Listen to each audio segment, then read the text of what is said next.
This is for theory and practice of GST semester 6.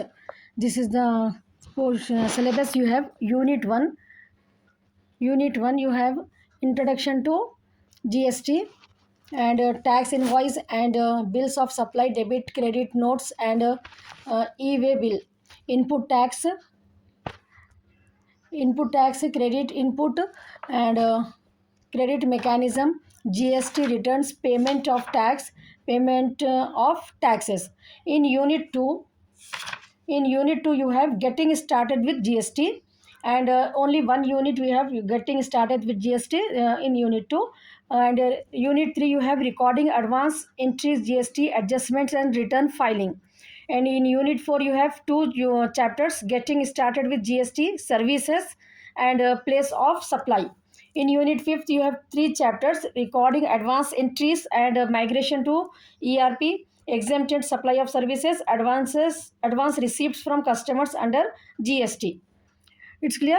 Now I'm giving you some important questions overall from the 5 units. If you learn these questions perfectly, then you can get O grade in this particular subject. So take down the questions. Input tax credit, supply of goods, unregistered dealer, and next we have interstate outward supply of services, exempt supply of services under GST, and purchase returns, GST network, advance receipts. Next, what is GSTN? These are the short questions. What is GSTN? What is inward supply? And write a short note on composite supply. What is place of supply? Explain about supply of services. Write about debit note. What is bill of supply? And what are exports and imports? Now come to the long questions. Long questions, you have define GST. Define GST and explain its origin and important concepts.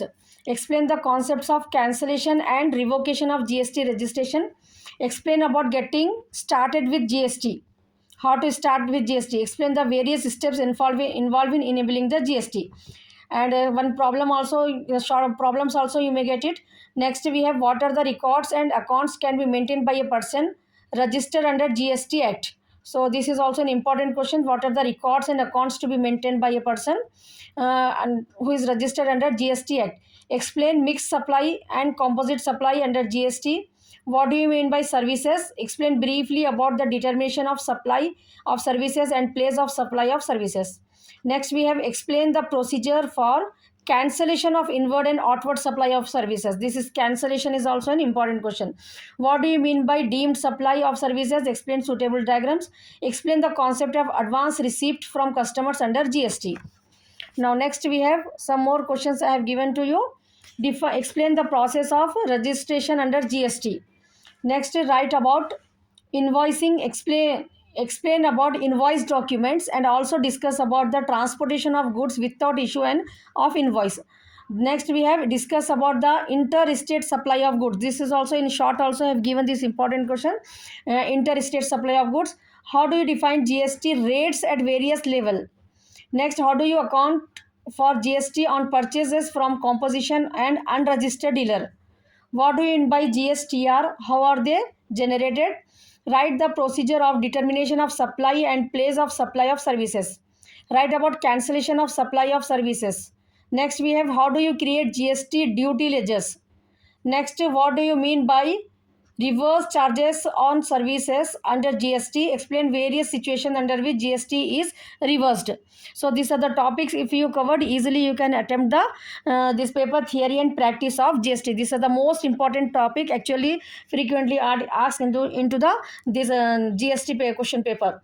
So all the best. I am trying to upload the answers. If you are interested, you have to comment me whether you want the explanation also for this answer or notes. I will provide on the Telegram channel. So once again all the best and watch all the videos which I am uploading relating to this particular subject.